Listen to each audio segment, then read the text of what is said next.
being known podcast at iCloud.com, it's not like it was giraffes like apples. Yeah, but giraffes like apples would be so much easier to remember. For our listeners, maybe.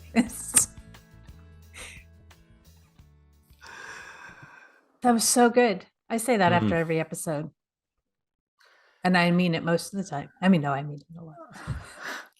Wow. Okay. Nice. I'm kidding. Hey, did we say Getting that a we little saucy. can't wait? That's right. We can't wait until that. We can't wait for that live recording. Live. Right. Yeah. Yeah. That's right. Yeah. That's right. So I had a thought and a story. And I think we've talked before. I love structure. And so I like the if blank, then blank as structure, right? And that's like is that part of our podcast address? Is it if? Yes, it is. It's if underscore blank underscore. I'm going to fill in the blank right now. Okay. But I thought about that with if there is self-condemnation or judgment of others, then there's pretty good chance shame is there, right? It's the source of it, right? I mean, shame is on the loose. Yeah. Yeah. And so it's like when that rises up in me, then I'm being robbed of something. Shame is robbing me of something. Yeah. And one of your lines in the book, every minute of every day, we choose between love and shame. And that makes me think, like you said, Pep, and we both said the bakery counter, like there's an opportunity at every turn. We're making a choice. Yeah. And I think that one of the things that happens, over the long haul, I mean, and this, we sometimes think like, why is God taking such a long time to, bring his kingdom to its fullness? Why is he taking such a long time with me?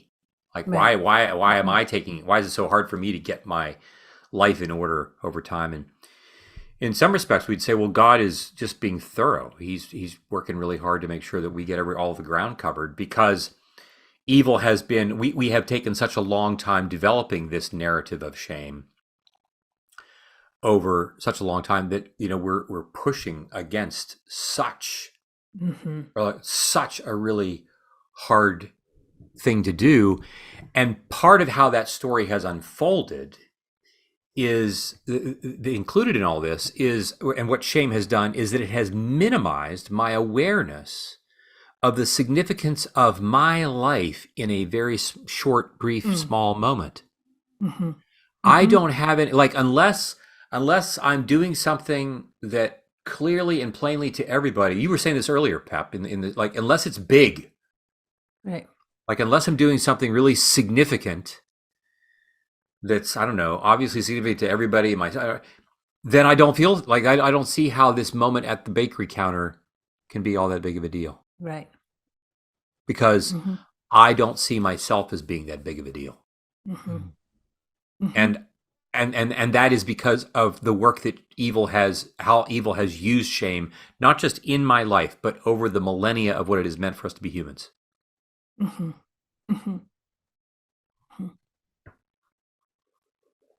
And you guys get to figure out how the connection, but there's a connection in this story.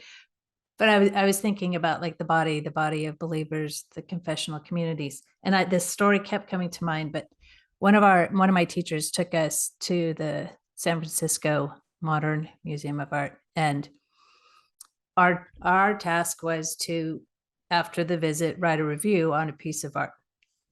So I found my piece of art, I wrote the review, and then when my teacher was giving back our papers, she said she wanted to talk to me, and this doesn't usually go well. So wait, were you high school? What was this? How old were you? College. Okay. Okay. And she said, Amy, you could be an art critic. And I was like, and clearly I'm not an art critic, but it was just like, I was stunned. I was taking it in, and she just said, and then she pointed out some things that I did in the paper. And so she was effusive. She didn't just say you could be an art critic, but she was telling me how she got there. And it was like, it takes the body. Well, and then I thought, okay, when I have my AirPods in, I'm reliant on you guys telling me if there's noise outside. Like I can't hear it because it's noise canceling. And I thought oftentimes it takes people outside of ourselves to see it in us. Right. Right. And it's just like, oh my gosh, the body, the confessional communities, it's like gold. Yeah. Well, I mean, this podcast is it's a living, breathing example of this. I mean, it was the two of you, Amy in particular, like how many years ago, began to, you don't have to raise your eyebrows and roll your eyes. I'm like, it was, well, but there's beauty in that, right? Do you know that rolling the eye roll is the single most powerful nonverbal cue of contempt that we human beings Did I roll my people? eyes? Oh, Pep just rolled his eyes. Did I roll my eyes? Pep didn't just roll his eyes. Pep rolled his rolled entire his body. Head. Like his eyes rolled, and his eyes rolled, and his head had to follow them. Like the momentum, like they're that powerful. They just took the entire cranium with them. I do not like it. I like that's when somebody rolls their eyes at me. Oh yeah. Right. But here's the other thing too. I know that we're off track for just a moment, but not so much, because like the eye roll when it's serious, like when it really is seriously like an act of contempt. Yeah. It is the worst. It is the worst. And simultaneously, like anything else, how many times have we on this podcast? We're poking fun at each other, and we do so because those moments, and even like the eye roll, right? They because of the nature of our relationships with each other, the Holy Spirit actually transforms the very thing that our body typically uses those actions, and does the very opposite.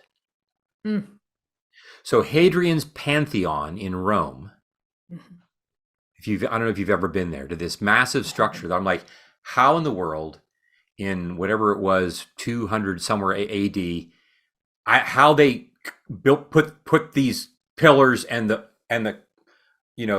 dome, and I don't get it. It is, it was built for the gods. And it is now a Catholic house of worship. Mm-hmm. And so this notion that, first of all, so this is an off-road excursion about how the gospel even takes all the things that evil would want to do in the way it usually manipulates stuff and transforms that. So all the things that we say and look at all the things that happen here, we know are happening as a way to actually, they're all bids for intimacy. They're all bids for greater connection. They're all bids for like saying, yep, I'm going to roll my eyes at you because you know that what it really says is the very opposite of what it often means in most circumstances. Mm-hmm. But to your point, Amy, like, I don't know how many years ago you started to talk about this. Right. And I'm like, I can't imagine it. It's not like I wasn't even, it's not like I didn't have like an allergic reaction where it was bad. Like I couldn't imagine it. And that every now and then you just come back around to this. And I know that you and Pepper were talking about this, and then the two of you would talk to me about this, and somewhere along the line, like the penny drops. Mm-hmm. And this thing happens because the two of you kept persevering and just naming. Like, let's imagine this together. I mean, so it's another example. Like, I can't see it before you see it. Right. It's like her saying to me, you could be an art critic. It's me saying exactly. You could be an art critic. Mm-hmm. Yeah. Yep.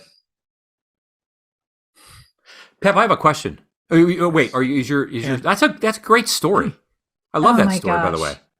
It's so the antithesis of what shame does. Yeah. Yes. Yeah. I as you were talking about the podcast, I was going to say, and now we are 10,000 downloads away from 1 million. Oh my God. That will probably be which will be like this week. This week. Wow. Yeah. Oh my gosh, 1 million. It's pretty amazing. It's just a Come on. We thought it might just be for our families and just a few of them, like just a few of our family members. All right. So Pep, I'm going to ask you a question. 1 million. Yes, sir. Because I don't think, no, well, at least if I have, I don't remember asking you this question before. Yeah. As we've said here many times, I'm amazed, and it's just beautiful to watch you at your craft, and that craft includes anything from acting to. Remember, I know that when we were doing seasons, somebody mentioned that one thing where you step off the helicopter with the machine gun. I don't even remember that. Okay, like for our listening audience, they're like, Pepper Sweeney steps off a helicopter with a machine gun. They aren't going to want to go there. That's all I know. No, but the one that I do remember that was like, oh my gosh, was the music video with. Oh yeah, you were the dad. You were the dad. Carrie Underwood. With Carrie Underwood. Knowing you, like just knowing, because I know, I like, oh my gosh, how did he do that? Yeah. Okay, so you mean because it flies in the face of who he is?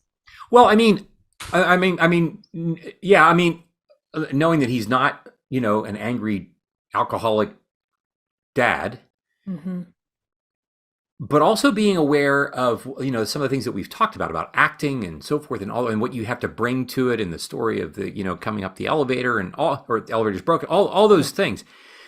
And it just like really strikes me about all the practice and hard work and all those kinds of things that are just so beautiful. And so I'm curious, because this is your vocation, and now, and you're translating this now, not just into your acting, but in like producing and directing and all like you only have like about 27 deadlines at any given time that you're having to juggle with all this production work that you're doing. But I know this is long-winded. There's a question here somewhere. Yeah, and the question is, like, I'm really curious what the story, like, how and who said to you at some point. Who said to you, you can be an art critic? Yeah. Who, like, what was your version, like, when it came to acting?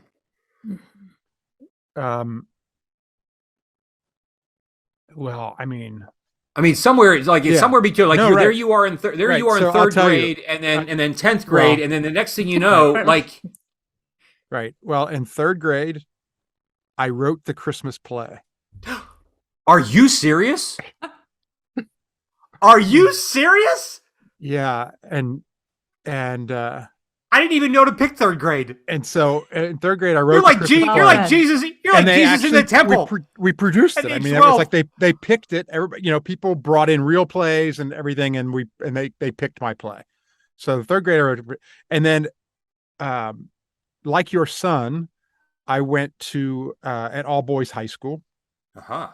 And freshman year, I had to take the bus to like the public bus to school. It was a kind of, and they were doing tryouts for the play.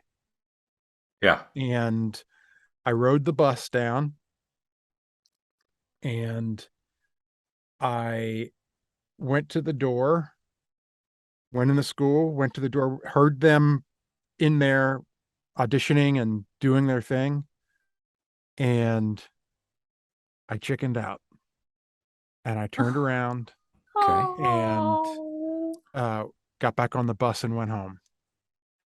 And probably junior year in high school. Okay, wait. And when you went home, like, did you wrote? No, this was 9th grade. Okay. This was yeah. So wait, so when you went home, did you tell anybody? Did anybody ask, like, hey, how'd it go? I don't even know if anybody knew I was going. I was really nervous about it. I was, I was being dumb. And so Wait, no, wait. A question. So at that yeah. point in time, I'm wondering, like, to what degree did you have like anybody in your family or anybody where you were saying like I like kind of like I like the notion of acting. I mean, like you already done this thing in third grade where you wrote a play. I mean, Right. were there conversations that that were taking place where people noticed that? I think my mom probably noticed it. I uh there was, when I was really young, there was a guy had a local TV show. It was like kind of a variety show kind of thing. His name was Yeah. Paul Dixon, Uh-huh. and he just made everybody so happy and just made it like he was entertained. And I'm like, that's what I want to do. That's what I want to do. Oh, And um, so, but it was, I grew up in Kentucky. It's not, nobody else was doing it. It wasn't like there were people blazing the trail ahead of me that I would, and so, um, and, uh, yeah, so, and then, you get into high school, and then if you go into the theater, then you're in the theater group, and you can't, like, you're stuck in that. And there was Right. that whole thing back then, which Yeah. was Yeah. so dumb. Right. And, anyway, so by the time I was a junior in high school, the English teacher came to me and she's like, "You have got to audition for the play." I was like, "What?" How did she know that? I was on the speech team. oh, I probably, I would always volunteer to read in class.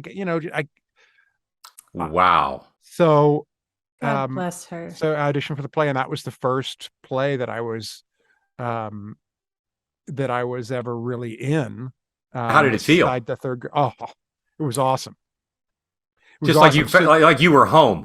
Right. So exactly. And so then, um, I got into to college, and you're still like, this is a pipe dream. You can't, so I I thought, well, what I'll do is I'll go into broadcast journalism, and you know, and that'll be my creative outlet. That's a safer bet. And so I minored in theater, and majored in communication broadcast journalism. And uh, then when I got out of college, it was like, okay, because it was always like, you've got to have something to fall back on. You got to have Mm, something to fall mm, back on. That was the mm, mantra at my house. mm. And so when I got out of university, that's when I went and auditioned for Burt Reynolds Theater in Florida. And I was like, Wow. okay, this is, so at that point, I mean, I was doing a fair amount of theater in college, and I had got accepted to, one of my professors was trying to get me into the Berkshires for summer stock, and Hmm. all that kind of thing. And then I went down and auditioned for that program. Hmm. And then I spent the next over a year just doing nothing but every aspect of theater for a year. And um and from there, I I went to New York very briefly. I got cast in a play in a different part of Florida, and then went back and did that, and then drove across the country to California for that's kind of the short Cliff uh Notes. Cliff Notes version. Yeah. So I think it's clear to me that I have not heard that story before. And it just feels like a real honor to hear it. I'm just so delighted to hear it. And I'm like you said, Aim, like, holy cow, what was that English teacher's name? Yeah, Well, you just it's so interesting that you asked me that, because she like, I had her for part of the year, and then she got married and changed her name. And I was just the other day trying to think of what was her name. So I got to find out. Wow. I'll have it for you. Yeah. Yeah. And yeah. I just, again, it's such a powerful testimony to someone coming into our life and seeing something that we don't see. And in fact, a thing that in your situation, not as if in your family it was explicitly and actively condemned or, Right. shown contempt, but it doesn't sound like it was actively encouraged. It's not like people were kind of like cutting a wide path for you to say like, look, if you want to do this, let's find you a way to do this. Yeah. Right. I think that I will say my mom was always very encouraging. She was always like, you can do it. But, if it wasn't for her encouragement, I never would have gone to Florida to even attempt this audition. I mean, it was a little bit heady to think that I was going to go down and be one of 12 people out of the country that were going to be chosen for a theater school when I wasn't even a theater major. Right. And I walk into this room full of dancers. Yeah. As you've heard that, I've told that story already, but yeah, it just, yeah. I just love that whole notion of someone coming to find you, naming, right? That teacher naming something that she sees and turning the stone over and saying, oh my gosh, look what's here. Yeah. Which vocationally then, I mean, I look at where that has led in so many different ways. It's just right. But I mean, I mean, here we are. It's just a beautiful thing. It is. That's a great story. I love that story. Thanks for asking. Yeah. I remember I was I was in medical school, and for the first 2 years I was just miserable because I wasn't really sure what I was doing there. I think I've told you guys this, right? Have I told you this? Yeah, I was miserable for the first 2 years, and then as I tell people, when they say, "Well, how did you like discover psychiatry?" No, I don't. I think it found me, not the other way around. And then once I became like enamored with that, and then I'm like, oh yeah, but like I don't know how to make sense of this as a believer, and how do you like go into the world? And then I had that also. I had an encounter with a physician who was a pediatrician, but who said, if I hadn't become a pediatrician, I would have been a psychiatrist. And I was, I felt like worried, afraid, ashamed, like I don't have what it takes. I don't to be in this profession as a believer, and I don't know how to make sense of these things. This whole sense that not unlike, in the story that we were telling, this notion that in Henry's story, like he's got this idea, but like it's all this other confusing stuff that gets, battered around because of what shame tends to do. And then she said to me, this physician said, yeah, and the reason that we don't have the kind of answers to your question about what do we do as believers is because nobody's created them and somebody needs to. There you go. And I mean, and I felt like I felt like an angel had been dropped into my path, like with orders. Oh. Like Gabriel coming to Mary and saying, "Just want to let you know, this is what you'll be doing for the next, several decades." And it probably answered the question for you, like, how do I do this as a believer? You do it as a believer, right? But the thing is like I'm like looking back, I'm like, oh, it's not like she gave me information. She gave me herself. Yeah. I'm like, oh my gosh, here, I mean, this one was the director of medical education at Emory University. Like, so like she's got chops. Mm-hmm. And she's saying to me like, I don't, who I'm just like I'm just a fourth year med student. Like, what? I don't. And it's like someone with authority, someone who sees something that I don't see. Yeah. She doesn't know me from Adam. Yeah. I can't wait for the new heaven and earth to show up. Yeah. I'm going to go find her. Mm-hmm. I'm going to go find her. And Pep, once we find out the name of that teacher of yours, then we'll be able to find her too. We'll have to go through the log and get her name right. And then we'll got it right. I've got my yearbook right in here in the closet, so I'll pull it out. And that's great. I'm embarrassed that I couldn't. I know. I don't know my my art teacher's name, art history. I had a couple of months ago, a listener DM'd me, and wanted to ask me questions because I think she's raising her grandson. Her grandson like wanted to be an actor, and he did all these plays in high school, and then it was over and he was not knowing what to do or where to turn, or he was feeling this emptiness, and and it's been a while, but I wrote back and just sort of made some recommendations and tried to encourage. And I got a note from her the other day with a picture of him. He went and uh, auditioned like at this sort of um, uh, I don't know what you would even call it. It was this event where all these different schools were there and different casting agents and all this. And anyway, he won the whole thing and got Holy scholarship cow, yeah, it's very cool, dude! very cool. Yeah. You're the English teacher. Well, Yeah. I don't know about that. I think she's the English teacher. But yeah, Oh my gosh. Very, very cool. But then, like the bakery counter, we'll see somebody this week. We'll see a lot of people this week. It's like, yeah, I was thinking about that too. I mean, I know we've gone so long here, oh but my gosh, YouTube listeners are just thinking about the idea of we have to take care of ourselves so that when we get to the bakery counter, we're in the right space. Like it's important. We're able to, right? We're able yeah. to. Yeah. And yeah, I mean, there's a lot of times where you get so in your own, right?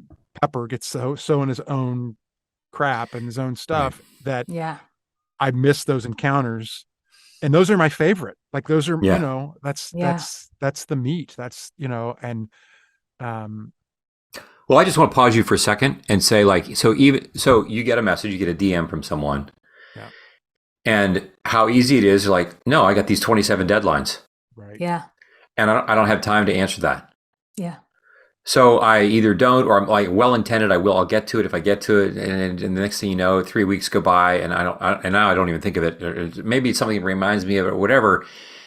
And in a world that is pressing us for time and all the things that it's doing, I want to commend you for pausing and breathing long enough, and for turning your attention to her, and by extension to him. Mm-hmm. And I just want to say, well done, because I know what your desk looks like, despite never having seen your desk. From the conversations that the three of us have had, we know what your desk looks like, and I am just really struck with the beauty of that moment, of that bakery counter moment, as Amy said, or you said, yeah. Thank you. Thanks for pointing that out. Yeah, that's great. All right, guys. Have a great All right, then.